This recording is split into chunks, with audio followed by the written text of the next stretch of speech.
ச்சே, நம்ம இப்படிலாம் செஞ்சிருக்க கூடாது. நம்ம பாட்டுக்கு வீட்டுக்கு கிளம்பி போயிருக்கணும். நெடுவாளி மாமியார் சீரியஸ் எல்லாம் ஒன்றும் கிடையாது. சுகர் கூடி போய் தலை சுற்றி மயக்கம் வந்திருக்கு. அதனால ஆஸ்பத்திரியில் கொண்டு வந்து சேர்த்துருக்கு. நம்ம இத்தனை பேர் வந்து இங்கே வந்து கிடக்கணும்னு அவசியமே இல்லையே. பாவம் அந்த ராமு தம்பி சாப்பாடு வாங்கிட்டு வந்து கொடுக்கவும் காப்பி வாங்கிட்டு வந்து கொடுக்கவும்னு எவ்வளோ செலவழிக்காரு. ராத்திரிக்கு கூட ஒரு ஆள் இருந்திருந்தா போதும். பேசாம நான் வீட்டுக்கு போயிருக்கணும். மாலாவையும் நெடுவாளி இருக்க சொல்லிட்டு நம்ம எல்லாரும் வீட்டுக்கு போயிருந்திருக்கணும். நான் ஏன் தான் இருந்தேனும் தெரியலையே. லட்சுமி அக்கா, என்ன யோசிச்சுட்டு கிடக்கீங்க? ஒன்றும் இல்லட்டி, பிள்ளைகள் வீட்டில் சாப்பிட்டாளுகளோ இல்லையோன்னு யோசிக்கேன். நம்ம பாட்டுக்கு புரோட்டா வாங்கி சாப்பிட்டுட்டு படுத்துட்டோம். பிள்ளைகள் அங்கே சாப்பிட்டுச்சோ இல்லையோ. ஃபோன் அடித்து கேட்க வேண்டியதுனக்கா. ஃபோன் போட்ட முட்டி யாருமே எடுக்கவே இல்லை. சேகரண்ண வீட்டில் தானக்கா இருப்பாரு? ஆமாடி இருக்காரு. அவர் சாயந்தரம் சீக்கிரமே வந்துட்டேன்னு ஃபோன் அடிச்சாரு. பிள்ளைகளை பார்த்துக்கிடுவாரு. இருந்தாலும் ஒரு மாதிரி இருக்கு. ஏக்கா நீங்கள் வேணா காலையில் வீட்டுக்கு போய் பிள்ளைகளை பார்த்துட்டு வாங்கக்கா. நான் கொஞ்சம் பார்த்துக்கிடுதேன். மாலாக்கா இருக்காங்கல்ல, நாங்கள் எல்லாம் இருந்து பார்த்துக்கிடுதோம். நீங்கள் வீட்டுக்கு போய் பிள்ளைகளை சாப்பாடுலாம் கொடுத்து பள்ளிக்கூடத்துக்கு அனுப்பி விட்டுட்டு வாங்க. வேண்டாமட்டி, எங்கள் வீட்டுக்காரர் லீவ் போட்டுட்டாரு. அவர் பிள்ளைகளை பார்த்துக்கிடுவாரு. இருந்தாலும் நம்ம போய் பிள்ளைகளை பார்த்த மாதிரி இருக்குமா? நானும் நாளைக்கு காலையில் வீட்டுக்கு போக தான் போகிறேன். வீட்டில் போய் குளிச்சுட்டு சாப்பாடு செஞ்சு என் மவனை பள்ளிக்கூடத்துக்கு அனுப்பிட்டு வரும்போது எங்கள் கடையிலேருந்து ஆளுக்கு 4 இட்லியை கொண்டு வரேன். நீங்கள் போட்டு கடையில் துட்டை போட்டு தெண்டம் போடாதீங்க. இங்கே இட்லி நல்லாவும் இல்லை, ஒன்றும் இல்லை. எங்கள் கடை இட்லியே கொண்டு வரேன். நான் வீட்டுக்கு போகிறதுக்கு கொஞ்சம் யோசிக்க தான் செய்யணும். எங்கள் வீட்டுக்காரர் இருக்காருல்ல, அவர் பார்த்துக்கிடுவாரு. அவர் 2 நாளைக்கு லீவு போட்டிருக்காரு பிள்ளைகளை பார்க்கறதுக்காண்டி. லீவு போட்டுட்டு பிள்ளைகளை பார்க்காரா? இது என்ன புது கதையா இருக்கு? அதானக்கா, அண்ணன் எதுக்கு லீவு போட்டாரு? பிள்ளைகள் பள்ளிக்கூடத்துக்கு போயிடுவாங்க. அப்புறம் அவர் இருந்து என்ன செய்ய போறாரு? உனக்கு விஷயமே தெரியாதா? ரேகாவுக்கு பரீட்சை முடிஞ்சிட்டு அப்புறம் அவளை மட்டும் தனியாக எப்படி வீட்டில் போட்டுட்டு அவர் போவாரு? ஆமா, அவளுக்கு பரீட்சை முடிஞ்சிட்டுல்ல? ஆமாடி, பரீட்சை முடிஞ்சிட்டு. அதனால வீட்டில் தான் கிடப்பா, தனியாக கிடப்பால்ல. அதை எங்கள் வீட்டுக்காரர் 2 நாளைக்கு லீவு போட்டிருக்காரு. ஏக்கா, அண்ணனை லீவு போட சொல்லிட்டு நீங்கள் இங்கே கிடக்கணும்னு அவசியமே இல்லைக்கா. நீங்கள் வேணா வீட்டுக்கு போங்க, நான் பார்த்துக்கிடுதேன். இங்கே வந்து கிடந்து கஷ்டப்பட வேண்டாங்க்கா. அதுக்கு இல்லடி, ஒரு 2 நாளைக்கு பிள்ளைகளை பார்க்கட்டும். அப்போ தான் பிள்ளைகள் எவ்வளோ சேட்டை பண்ணுது, பிள்ளைகளை வளர்க்குறது எவ்வளோ கஷ்டம்னு எங்கள் வீட்டுக்காருக்கு தெரியும். அது இல்லாமல் அம்மா இல்லாமல் எவ்வளோ கஷ்டம்னு பிள்ளைகளுக்கும் தெரியட்டும். ஓஹோ, உங்கள் வீட்டுக்காருக்கு டெஸ்ட் வைக்கீங்களோ? ரொம்ப சேட்டை பண்ணதாளு கட்டி. பிள்ளைகள் சொன்ன பேச்சையே கேட்க மாட்டேக்காளுக. 2 பேரும் சரி மல்லுக்கு நிற்காளுக. இவளுகளுக்கு வழக்கு தீர்த்து வைக்கவே நான் தனியாக சாப்பிடணும் போல எரிச்சலாக இருக்கு. பிள்ளைகள்னா அப்படித்தான் இருப்பாங்க. 2 பிள்ளைகள் கிடையாது, 2 தொல்லைங்க. ஒருத்தி என்னடான்னா, என்னைய தான் உங்களுக்கு பிடிக்காது, அவளை மட்டும்தான் பிடிக்கும், நான் எங்கேயோ இருந்து வந்தவா தானேன்ட்டு இவ கோச்சிக்கிட்டு வீட்டுக்குள்ளே போறா. ஒருத்தி என்னடான்னா கோச்சிக்கிட்டு வெளியே போய் வாசலில் போய் உட்காந்துக்கிட்டுதா. இவளுக்கு 2 பேரையும் நான் எப்படி சமாதானப்படுத்த? பேசாட்டுக்கு 2 பேரையும் கொண்டு ஹாஸ்டலில் போட்டுருங்க. அப்பந்தான் நீங்கள் நிம்மதியாக இருக்க முடியும். அப்படித்தான் நானும் எங்கள் வீட்டுக்காரர் ரோசிச்சுக்கிட்டு இருக்கோம். பேசாமல் பெரியவளை கொண்டு ஹாஸ்டலில் போட்டுடலான்னு பார்க்கேன். ஆமாக்கா, போட்டுருங்க. காலேஜ் தானே, அவள் பார்த்துக்கிடுவா. பெரிய பிள்ளை ஆயிட்டா. இப்போ காலேஜுக்கு போகிறவா அவள் வேலையை அவள் பார்க்க மாட்டாளா? என்ன செய்யணும்? ஹாஸ்டலில் தட்டை கழுவ சொல்லுவாங்க. அவள் சாப்பிட்ட தட்டை தானே கழுவ போகிறா. கழுவி போட்டு போகிறா. அதுக்கு பிறகு துணி துவைக்க வேண்டியிருக்கும். அப்புறம் உட்காந்து படிக்கணும், விளையாடணும். நல்லா ஜாலியாக இருக்கும்க்கா. ஹாஸ்டலில் கொண்டு போட்டுருங்க. எந்த ஊர் காலேஜில் போடன்னு தெரியல. நம்ம ஊரில் நிறைய காலேஜ் இருக்குது. இருந்தாலும் நம்ம எங்கே கொண்டு போட? ஹாஸ்டல் வேணும்னா பக்கத்து ஊர் இல்லைன்னா வெளியூரில் தான் கொண்டு போடணும். ஏக்கா, நந்தினி படிக்கிற காலேஜெல்லாம் செட் ஆகாதோ? அவளும் பக்கத்து ஊரில் தானே படிக்கா. நந்தினி படிக்கிற காலேஜில் ஹாஸ்டல் கிடையாது. அதனால தானே இளிச்சக்கா போய் ஒரு உமன்ஸ் ஹாஸ்டலை பார்த்து நந்தினியை சேர்த்து விட்டுட்டு வந்தாங்க. கொஞ்ச நாள் ஹாஸ்டலில் இருந்தா பத்தியா? அப்படின்னா மெட்ராஸ் பக்கம் கொண்டு போட்டுருங்கக்கா. கட்டமனா போயிருவா, ஒரு சொன்னோடி கேட்க மாட்டா. அப்போ மதுரை திருநெல்வேலின்னு ஏதாவது பாருங்க. திருநெல்வேலின்னா பக்கம், தினம் வந்துட்டு போறேன்னு உங்களை போட்டு உயிரை வாங்குவா. மதுரைன்னா பெசாட்டுக்கு கிடப்பா. அப்போ மதுரையில் பாருங்களேன். அப்படித்தான் செய்யணும் டி. மதுரைன்னா போகிறதுக்கு வரதுக்கு ஒரு 2.5 மணி நேரம் 3 மணி நேரம் ஆயிரும். அப்போ தான் பெசாட்டுக்கு கிடப்பா. வாரத்துக்கு ஒரு நாளைக்கு வந்துட்டு போ, அப்படி இல்லைன்னா நாங்களே வந்து பார்த்துக்கிடுதோன்னு சொல்லிட வேண்டியதான். ஒரு நோயாளி இங்கே படுத்து கிடக்கே, எனக்கு என்ன வேணும் ஏது வேணும்னு கேட்க மாட்டேக்காளுங்க. இவளுக்கு பாட்டுக்கு புரோட்டா தின்னாளுங்க, காப்பி குடிச்சாளுங்க, இப்போ கதையாக பேசிக்கிட்டு இருக்காளுங்க. நெட்டச்சி, உங்கள் மாமியார் தூங்கிட்டாங்களா? இவ என்னத்துக்கு என்னைய பற்றி பேசுதா? அவங்க தூங்குனா என்ன, தூங்கலைன்னா எனக்கு என்ன? அதானே, இவ என்னைய பற்றி எதுக்கு கவலைப்பட போறா? ஆஸ்பத்திரியிலேருந்து போன உடனே முதல்ல தலைவர் வீட்டுக்கு போகணும். போய் அங்கே போய் என்ன ஏதுன்னு பேசி தீர்த்துட்டு வரணும். அங்கே எதுக்கு போகணுங்காளுக? ஆமாடி, அந்த அலமையில சும்மா விடக்கூடாது. அது ஊருக்குள்ள காலடி எடுத்து வச்ச நாள்ல இருந்து ஒரே பிரச்சனையா தான் இருக்கு. அது என் வீட்டுக்குள்ளே காலடி எடுத்து வச்ச நாள்ல இருந்து என் வீட்டில் ஒரே ஏழ்றையா இருக்கு. என்னைக்கு இவங்களும் அவங்களும் பார்த்தாங்களோ அதுல இருந்து ஃப்ரெண்டுன்னு உயிரை விட்டுக்கிட்டு கிடக்காங்க. எப்பா எரிச்சலா இருக்குப்பா. இவ மட்டும் ஃப்ரெண்டுன்னு கூட்டம் சேர்த்துக்கிட்டு ஊரை சுற்றிக்கிட்டு அலைவா. நம்மளுக்கு மட்டும் ஒரே ஒரு ஃப்ரெண்டு இருக்கக்கூடாதான். எவ்வளோ ஒரு கெட்ட புத்தி. ஆளை பாரு ஆளை. என் ஃப்ரெண்டு எனக்காண்டி தினமும் சமையல் பண்ணி எதையாட்டு கொண்டு வந்து சாப்பிட தாரா. அது இவளுக்கு பொறுக்கலை போல. கண்ணை உறுத்திக்கிட்டே இருக்கு. அதனால தான் இப்படி பண்ணுதா. இவ புத்திக்கு தான் இவ இப்படி இருக்கா. செல்வி, நீ காலையில வீட்டுக்கு போகும்போது சொல்லு, நானும் வாரேன். நீயும் வீட்டுக்கு போய் உன் அவனுக்கு சாப்பாடு செய்யணும்ல. சாப்பாடு செஞ்சுக்கிடலாம். கடையில் 4 இட்லி வாங்கி கொடுத்தா கூட என் அவன் கொண்டு போயிடுவான். அது பிரச்சனை இல்லை. சீட்டுக்கு துட்டு கொடுக்கணும். நாளைக்கு தான் கடைசி நாள், மறந்தே போயிட்டு இப்போ தான் ஞாபகம் வருது. மாச கடைசி பத்தியா? மாச கடைசியில் அவங்க சீட்டு அடைக்கணும்னு துட்டு கேட்டாங்க. 5000 ரூபா கொடுக்கணும். நான் போனாதான் அங்கே வேலை நடக்கும். எங்கள் வீட்டுக்காரர் மறந்துடுவாரு. நான் போய் தான் ஏதாவது ரெடி பண்ணி கொடுத்துட்டு வரணும். 5000 ரூபாய்க்கு என்ன சீட்டு போட்டிருக்க? சீட்டுக்கு 3000 தான். அவங்ககிட்ட வட்டிக்கு துட்டு வாங்கியிருந்தேன். அது ஒரு 2000 ரூபா கொடுக்கணும். அதையும் சேர்த்து 5000 ரூபா. நாளைக்கு போய் நீ ரெடி பண்ணி கொடுக்கவா? ஆமா செல்வி, வேற வழி இல்லையே. அதையும் கொடுக்கணும். அதுக்கு பிறகு வந்தா அங்கே ஒரு அக்காட்ட கடன் வாங்கியிருந்தேன். அவங்களுக்கு ஒரு 2500 ரூபா கொடுக்கணும். அதுக்கும் ஏதாவது ஒன்று பண்ணணும். எதுக்கிட்டி கடன் வாங்குதே? உங்க வீட்டுக்காரர் கொண்டு வர துட்டை வச்சு கரெக்டாக செலவழிக்க வேண்டியதானே? பள்ளிக்கூடத்து ஃபீஸ் கட்ட வேண்டியிருக்குல்லக்கா. அதுக்கு எப்படியாட்டு கடன் வாங்க வேண்டியதாயிருது. அதுக்கு பிறகு வீட்டு வாடகை வேற கொடுக்க வேண்டியிருக்கு. சொந்த வீடுன்னா பரவாயில்ல, வாடகை வீட்டில் கிடக்கும்ல. மாசம் வாடகையை வேற கொடுத்துக்கிட்டே இருக்கணும். அது என்னமோ சீட்டு கட்டுற மாதிரி 30 நாளைக்கு ஒரு தடவை வந்துக்கிட்டே இருக்கு. ஒய்யாம வாடகை கொடுத்துக்கிட்டே இருக்க வேண்டியிருக்குக்கா. ஆமா, வாடகை கொடுக்கணும்னா கஷ்டம்தான். நீ துட்டை கொண்டு பீரோவில் ஒளிச்சு வைக்கல. அந்த துட்டெல்லாம் சேர்த்து வச்சினா அழகா ஒரு சின்னதாக வீடு கட்டிடலாம்ல. அந்த துட்டே இல்லை தாயே. அந்த துட்டு எல்லாத்தையும் ஒருத்தன் பிடுங்கிட்டு போயிட்டான். வட்டிக்காரன் வந்தான். கடன் வாங்கியிருந்தேன். அவன் 1.5 லட்சம் தரணும்னு அவ்வளத்தையும் பிடுங்கிட்டு போயிட்டான். 1.5 லட்சத்துக்கு யார்கிட்ட கடன் வாங்குனீங்க? நான் 1.5 லட்சம் வாங்கல. நான் வாங்கினது 30,000 தான். வாங்கி ஒரு 7-8 வருஷம் இருக்கும். அவன் வட்டிக்கு குட்டின்னு போட்டு அவ்வளத்தையும் பிடுங்கிட்டு போயிட்டான். இதெல்லாம் தேவையா உனக்கு? முதல்ல இந்த துட்டை எடுத்து ஒழுங்கா செலவழிச்சிட்டு நிம்மதியாக இருந்திருக்கலாம்ல. அதானே, துட்டை ஒளிச்சு வச்சு என்ன செய்ய போற? நாளைக்கே உலகம் அழிஞ்சிட்டுன்னு என்ன செய்வேன்? இன்னைக்கே நல்ல ராணி மாதிரி வாழ்ந்துடணும். சொல்லுவேம்மா, சொல்லுவேன். ஏன் சொல்ல மாட்டேன்? நல்ல இன்னைக்கே ராணி மாதிரி வாழ்ந்துட்டு நாளைக்கு உலகம் அழியலைன்னு என்ன செய்வேன்? சோத்துக்கு என்ன செய்வேம்மா? ஆமா, இல்லைன்னா மட்டும் அப்படியே சோறும் பிரியாணியுமா பொங்கி தின்னு தள்ளிடுதீங்க. சரி விடுங்கட்டி, அவங்க பிரச்சனை அவங்களுக்கு. ஆமாக்கா, நீங்க சொல்றது கரெக்டு தான். எனக்கெல்லாம் சில நேரத்துல தோணும், நம்மளுக்கு மட்டும் ஏன் கடவுள் இவ்வளவு கஷ்டத்தை கொடுக்காரு? நம்மள மாதிரி உலகத்துல யாரும் கஷ்டப்படல, நம்ம மட்டும்தான் கஷ்டப்படுதோம். எல்லாரும் நல்ல சந்தோஷமா இருக்காங்கன்னு நினைக்கும்க்கா. ஆனா சில நேரம் பார்த்தா நம்மள மாதிரி தானே எல்லாருக்கும் கஷ்டமா இருக்கு. அப்ப எல்லாரும் ஒவ்வொரு விதத்துல கஷ்டப்பட்டுக்கிட்டு தானே இருக்காங்கன்னு தோணுது. கடவுள் எல்லா மனுஷங்களுக்கும் சந்தோஷத்தையும் கொடுப்பாரு, கஷ்டத்தையும் கொடுப்பாரு. நம்மளுக்கு அப்படி தோணுது, நம்ம மட்டும்தான் கஷ்டப்படுதோம் போல, உலகத்துல எல்லாரும் நல்லா இருக்காங்கன்னு நினைக்கும். ஆனா எல்லாரும் ஒவ்வொரு விதத்துல கஷ்டப்பட்டுக்கிட்டு தான் இருப்பாங்க. அவங்களும் சந்தோஷமாவும் இருப்பாங்க, கஷ்டமாவும் இருப்பாங்க. ஏக்கா, எனக்கு ஒரு டவுட்டுக்கா. கஷ்டப்படுறவங்க கஷ்டப்பட்டுக்கிட்டே தான் இருக்காங்க, பணக்காரங்களாவே இருக்காங்க. கெட்டது பண்றவங்க எல்லாரும் உலகத்துல நல்லா சந்தோஷமா வாழ்றாங்கக்கா. வாழ்ந்து முடிச்சுட்டு செத்து போயிருந்தாங்க. இந்த கஷ்டப்படுறவங்க, அடுத்தவங்களுக்கு நல்லது செய்யறவங்கலாம் எப்பவும் கடைசி வரைக்கும் கஷ்டத்திலே தான் இருக்காங்க. அவங்களுக்கு மட்டும் நல்லதே நடக்க மாட்டேக்கி. ஏன்க்கா? இதுக்கு உனக்கு புரியுற மாதிரி எனக்கு எப்படி விளக்கம் சொல்லன்னு தெரியலட்டி. இதெல்லாம் கர்மா தான் காரணம். கர்மாவா?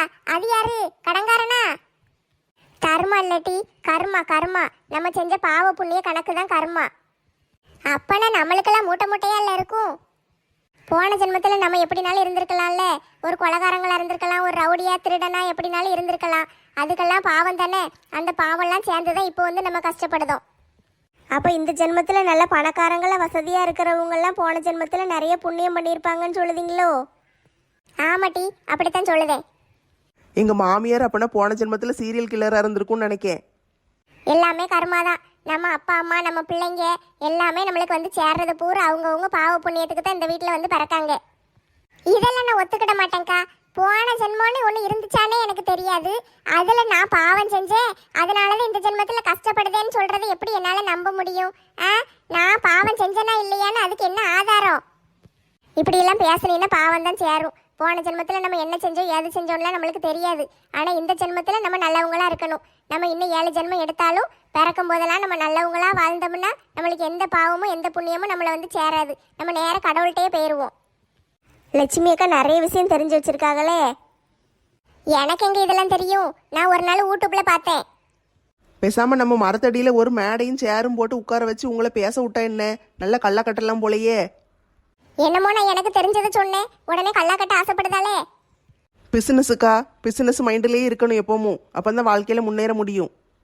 என்ன டீ எந்திரிச்சு உட்காந்துட்ட, தூங்கலையா?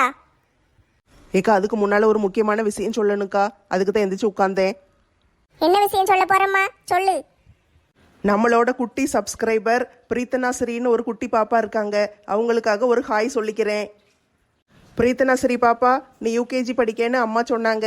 நீ நல்லா படிக்கணும். நல்லா படித்து பெரிய டாக்டராவோ வக்கீலாவோ இல்லை ஒரு பெரிய சயின்டிஸ்டாவோ மாறணும்.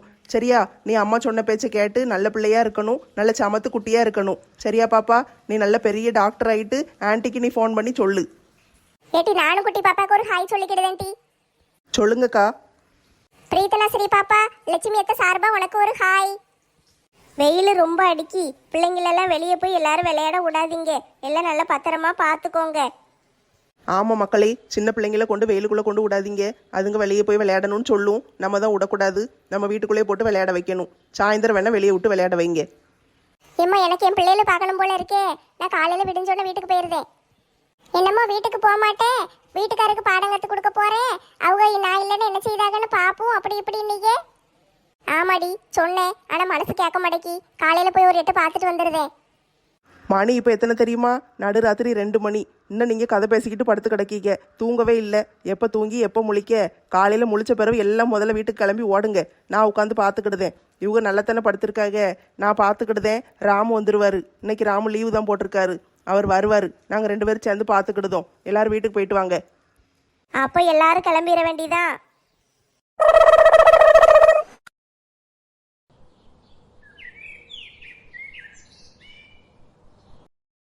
சை, இந்த வீட்டில் ஒரு வேலையும் செய்ய தெரியாம லட்சுமி நம்மளை இப்படி அப்பாவியா வளர்த்து விட்டுட்டாளே. நம்மளுக்கு தானே இப்போ கஷ்டமா இருக்கு. உப்புமா செய்யறதுக்கு கூட யூடியூப்ல வீடியோ பார்த்து தான் செய்ய வேண்டி இருக்கு. அவங்க கிண்டுற மாதிரியே கிண்டிக்கிட்டு இருக்கேன். நானும் 1 மணி நேரமா கிண்டிக்கிட்டு இருக்கேன். இன்னும் உப்புமா ரெடி ஆக மாட்டேக்கே. எப்பா ஸ்கூலுக்கு போணும்பா, நேரம் ஆயிட்டு. சாப்பாடு ரெடி ஆயிட்டா இல்லையா? இந்த தாரம்மா, இன்னும் ஒரு 1/2 மணி நேரத்துல சாப்பாடு ரெடி ஆயிரும். நீ சாப்பிட்டுட்டு பள்ளிக்கூடத்துக்கு போயிடலாம். ஏற்கனவே நேரம் ஆயிட்டு. இன்னும் ஒரு 1/2 மணி நேரம் ஆகுமா? என்ன சாப்பாடு செய்வீங்க?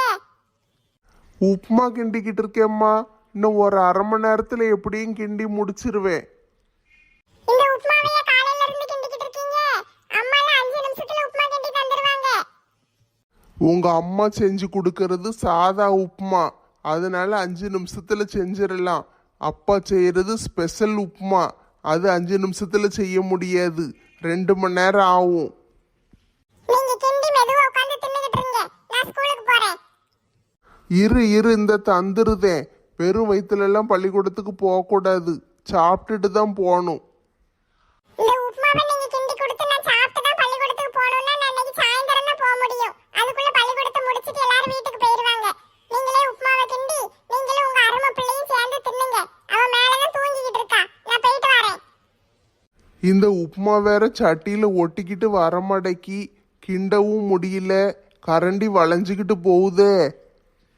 இந்த அப்பா உப்புமா செய்தேன்னு ஒரு கையில போனை வச்சுக்கிட்டு ஒரு கையில கரண்டியை வச்சுக்கிட்டு கிண்டுன்னு கிண்டிட்டு கிடக்காங்க. என்னைக்கு கிண்டி முடிக்க போறாருன்னு தெரியல. பானுக்கு ஒரு போன் அடிச்சா வரும்போது ஏதாவது சாப்பிட கொண்டு வருவா. அவட்டையும் வாங்கி சாப்பிட்டுக்கிடுவோம்.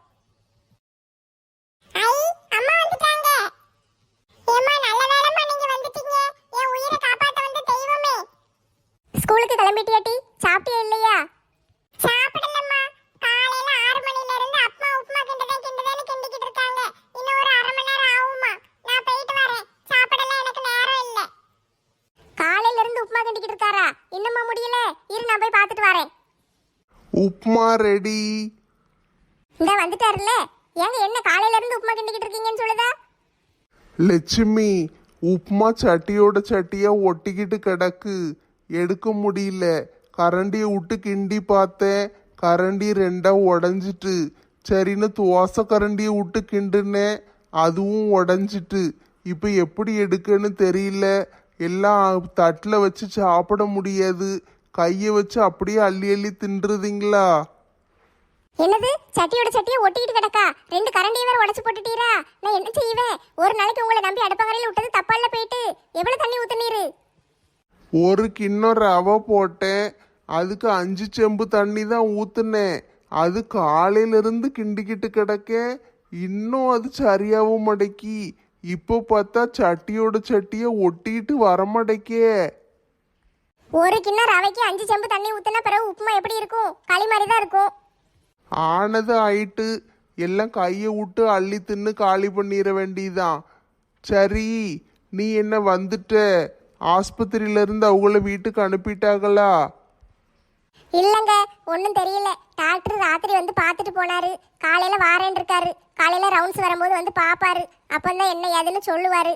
நாங்க வந்துட்டோம், காலையிலே நாங்க எல்லாரும் கிளம்பிட்டோம். பிள்ளைல பள்ளிக்கூடத்துக்கு அனுப்பணும்ல, அதான் சரி நம்ம போவோம்னு வந்திருக்கோம். அங்க நெட்டச்சி மட்டும் இருக்கா, அவங்க வீட்டுக்காரர் வந்துட்டாரு, அதனால அவங்க 2 பேரும் சேர்ந்து பார்த்துக்கிட்டதாக. சரி, அப்பனா பசியோட வந்திருப்பல்ல, உப்புமா சாப்பிடு. ஏமா ப்ளீஸ்மா, போற உசுறு பசியிலே போட்டும், எனக்கு இந்த உப்புமா வேண்டாம்மா, பயமா இருக்கு. நான் பானுட்ட சொல்லி ஏதாவது சாப்பாடு கொண்டு வர சொல்லி சாப்பிட்டுக்கிடுதே, என்னை ஆளை விட்டுருங்க. பயப்படாத பயப்படாத, மனசை திடப்படுத்திக்கோ. நம்ம சாப்பிட்டு பார்ப்போம். அப்பா பாவம் நம்மளுக்காண்டி காலையில 6 மணில இருந்து 8 மணி வரைக்கும் கஷ்டப்பட்டு உப்புமா கிண்டி இருக்காரு. அந்த உப்புமா எப்படி லட்சணத்துல இருக்குன்னு நம்ம சாப்பிட்டு பார்க்க வேண்டாமா? ஏமா ஏமா அப்படி ரிஸ்க் எடுக்கீங்க? பள்ளிக்கூடத்துக்கு போகணுமா, அடுத்த வாரம் பரீட்சை வேற வருது. அதெல்லாம் ஒன்றும் ஆகாது, உப்புமால தண்ணி தானே அதிகமாக ஊற்றிருக்காரு, ஒன்றும் செய்யாது, சாப்பிட்டுக்கிடலாம். சரி, ரேகா என்ன செய்தா? ஏமா அவ எங்க எந்திரிச்சா? அவ தான் எந்திரிக்கவே இல்லையே, தூங்கிட்டு இருக்கா. 8 மணி ஆகுது, இன்னும் எந்திரிக்காம இருக்கா? நான் 7 மணிக்கு எழுப்புனேன், எந்திரிக்க முடியாதுன்னு என்னை ஏசி விட்டுட்டா. ஸ்கூல் முடிஞ்சிட்டு நான் படிச்சு முடிச்சிட்டேன், இனிமே காலேஜுக்கு தான் போகணும். இனிமேலே என்னை யாரும் எழுப்பிடாதீங்க, என் இஷ்டத்துக்கு தூங்குவேன், என் வாழ்க்கை என் ரூல்ஸ் அப்படி இப்படின்னு டயலாக்லாம் பேசுதா. என்னது, பள்ளிக்கூடம் முடிஞ்சிட்டு இனிமே எழுப்ப கூடாதா? அது என்ன சோம்பேறித்தனம்? இருப்பு எவ்வளவு என்னன்னு கேட்டு வரேன். இந்த உப்புமாவை எப்படி சாப்பிடுதீங்களா என்ன? ஏங்க நீங்க ஆபீஸ்க்கு போகணும்ல, நீங்க முதல்ல சாப்பிட்டுட்டு கிளம்புங்க.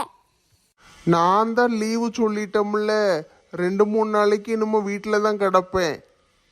லீவ் என்னத்துக்கு? அதான் நான் வந்துட்டோம்ல, லீவை ரத்து பண்ணிட்டு ஆபீஸ்க்கு போங்க. நல்லா சொன்னப்போ, அந்த மேனேஜர் மண்டையை லீவு கொடுக்கறதே பெரிய விஷயம். அவங்கிட்ட கெஞ்சி கூத்தாடி காலில் உழாத குறைய அழுது பிறக்கி லீவு கேட்டுட்டு வந்திருக்கேன். இவ திடீர்னு வருவாளாம், ஆபீஸுக்கு போம்பாலாம், உடனே நாங்கள் போயிடணுமா. அதெல்லாம் போக முடியாது. இன்னும் 2-3 நாளைக்கு நான் வீட்டில் தான் ரெஸ்ட் எடுக்க போகிறேன். சரி, அப்பனா அப்பாவும் பிள்ளையும் சேர்ந்து உப்புமாவை சாப்பிடுங்க. சாப்பிட்ட உடனே மஞ்சு கொண்டு பள்ளிக்கூடத்தில் விட்டுட்டு வந்துருங்க. நான் போய் துணியை துவைக்க போறேன். முதல்ல ரேகாவை போய் எழுப்பி விட்டு வரேன். அவ தூங்கட்டுமே, இப்போ தானே பரீட்சை முடிஞ்சிருக்கு, அவளை போய் எதுக்கு எழுப்ப போற? அதெல்லாம் விடக்கூடாதுங்க, அது என்ன சோம்பேறித்தனம்? தினம் காலையில 6 மணிக்கெல்லாம் எந்திரிச்சிடணும். ஸ்கூல் இருக்கோ இல்லையோ, போறாளோ போலையோ, காலையில 6 மணிக்கு எந்திரிச்சு தினம் செய்ய வேண்டிய வேலையெல்லாம் செஞ்சிடணும். அதுவும் சரிதான், அப்பந்தான் பிள்ளைகளுக்கு கரெக்டாக ஒழுங்கா இருக்கும். இன்னும் 3 மாசம் வீட்டில் கிடக்கல, அவளுக்கு வீட்டு வேலையை பூரா சொல்லி கொடுத்துடணும். சரி, அம்மாவும் பிள்ளைகளும் என்னமோ செய்யுங்க, நான் உப்புமா சாப்பிட போறேன். எங்க பல் டாக்டர் யாரும் பக்கத்துல இருக்காரா? இல்லையே, எதுக்கு கேட்க? இல்ல, இருந்தா கொஞ்சம் வசதியா இருக்கும்ல. உப்புமா சாப்பிட்டுட்டு பல்லுகள் உடஞ்சிட்டுன்னா ஆஸ்பத்திரிக்கு போக வேண்டியிருக்கும் பாத்தீங்களா, அதான் சொன்னேன்.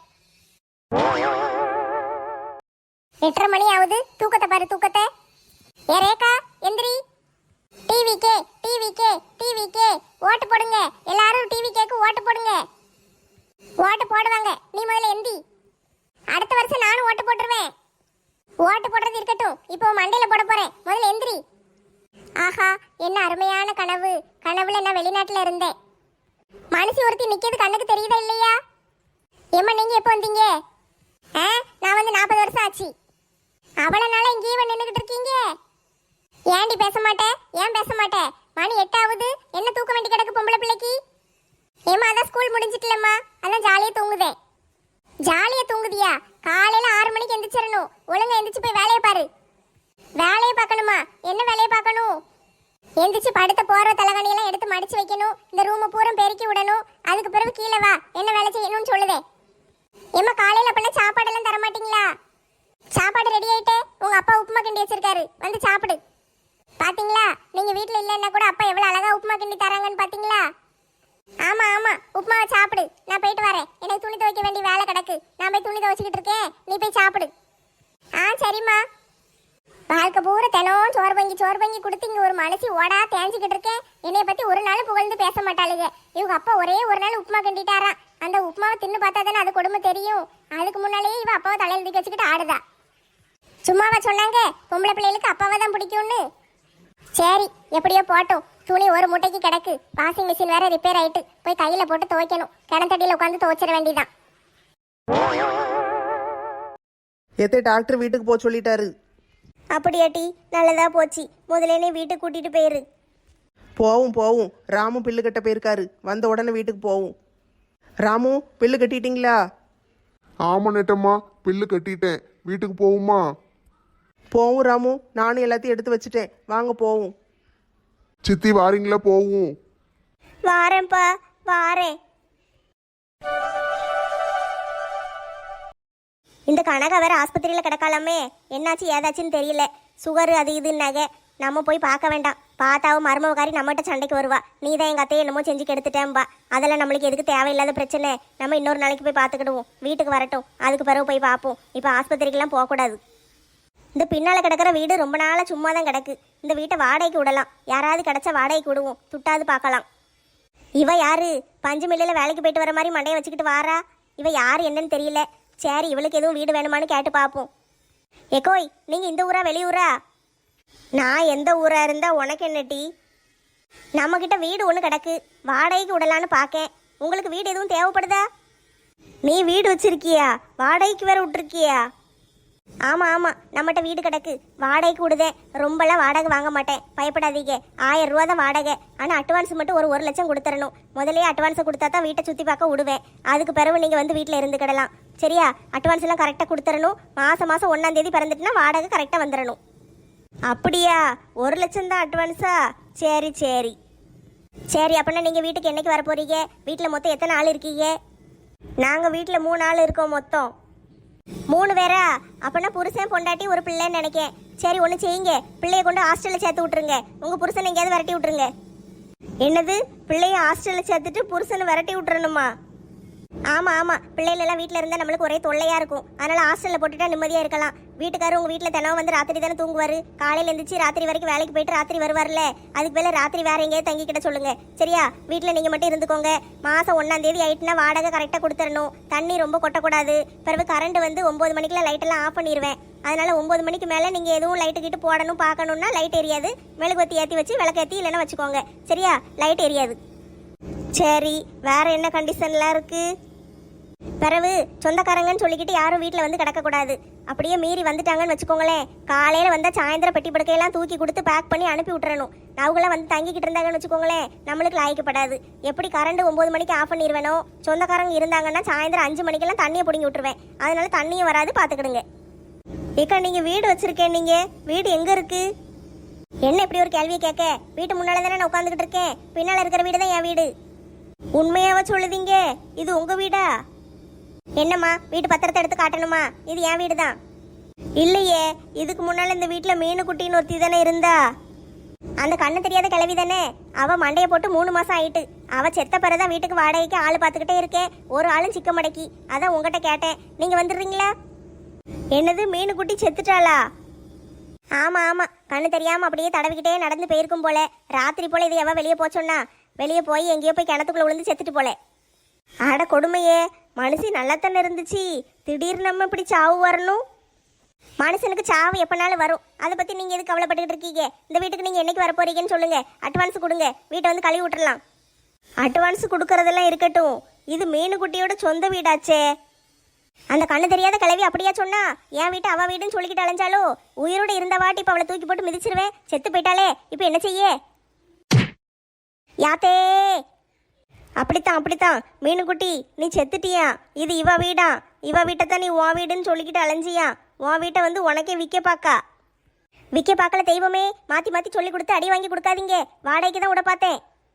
அடியே கொனட்டி கொத்தமல்லி, உன்னை பற்றி எனக்கு தெரியாதுன்னு நினச்சியா? இந்த ஊருக்குள்ளே நீ என்னெல்லாம் பண்ணிக்கிட்டு அலையுதேன்னு எனக்கு தெரியுமட்டி. ஐயோ தெய்வமே, நான் ஒன்றுமே பண்ணலை, என்னை விட்டுருங்க. உங்கள் வீடு வேண்டாம், ஒன்றும் வேண்டாம், நான் போயிட்டு வரேன். விடாத மீனுக்குட்டி, இவ என்னெல்லாம் சொன்னா தெரியுமா? என் பிள்ளைய ஹாஸ்டலுக்கு அனுப்பி விட்டுறணுமா, செத்து போன என் புருஷனை வீட்டை விட்டு விரட்டி விட்டுறணுமா, இதெல்லாம் சொல்லிக்கிட்டு அலையுதா. இவளை சும்மாவே விடாத, வீட்டுக்குள்ளே வச்சு சமாதி கட்டிரு. ஐயோ கடவுளே, இந்த ஊரில் நம்மளை தவிர மற்ற எல்லாரும் ஒரே மாதிரியே இருக்காளுகளே. நான் உயிரோடு இருக்கும்போதே என் வீட்டை ஆட்டையை போட பாக்கியப்பு, நான் செத்துட்டா நீ என்னெல்லாம் செய்வேன்? ஏ கிழவி, உனக்கு தான் கண்ணு தெரியாதுல்ல, எப்படி வந்து என்னைய கரெக்டாக மிதிக்க? கண்ணு ஆப்ரேஷன் பண்ணிட்டோம் டி. இப்போ ராத்திரி பகல் எல்லா நேரத்துலையும் நல்லா கண்ணு தெரியுது டி. உன்னை இன்னைக்கு சும்மா விட மாட்டேன். அப்போ வீடு சும்மா தானே கிடந்துச்சு, இவ்வளோ நாளா நீ எங்கே போன கிழவி? என்னைய போட்டு மிதிச்சுக்கிட்டு இருக்க, எந்திரிச்சு போ வலிக்கு. மீன் பிடிக்க கடலுக்கு போனமுட்டி, இன்னைக்கு மறுபடியும் போவேன். இன்னைக்கு நீ தான் என் தூண்டில்ல ஏற, உன்னைய வலையில கட்டி உள்ள தூக்கி போட்டு எல்லா மீனும் உன்னைய கடிச்சு கடிச்சு திங்கும் பத்தியா? அப்போ உன் மண்டையில இருந்து ரத்தம் வரும்ல, அந்த ரத்தத்தை பிடிக்கிறதுக்கு சுறா மீன் வரும். அப்போ உன்னைய முழுங்கும். நான் நல்லா பார்த்து வேடிக்கை பார்த்து கை கொட்டி சிரிப்பேன். ஏம்மா, இந்த பிசாசு கிளவிக்கிட்ட வந்து மாட்டிக்கிட்டனே, சிரிச்சே கொள்ளுவா போலையே.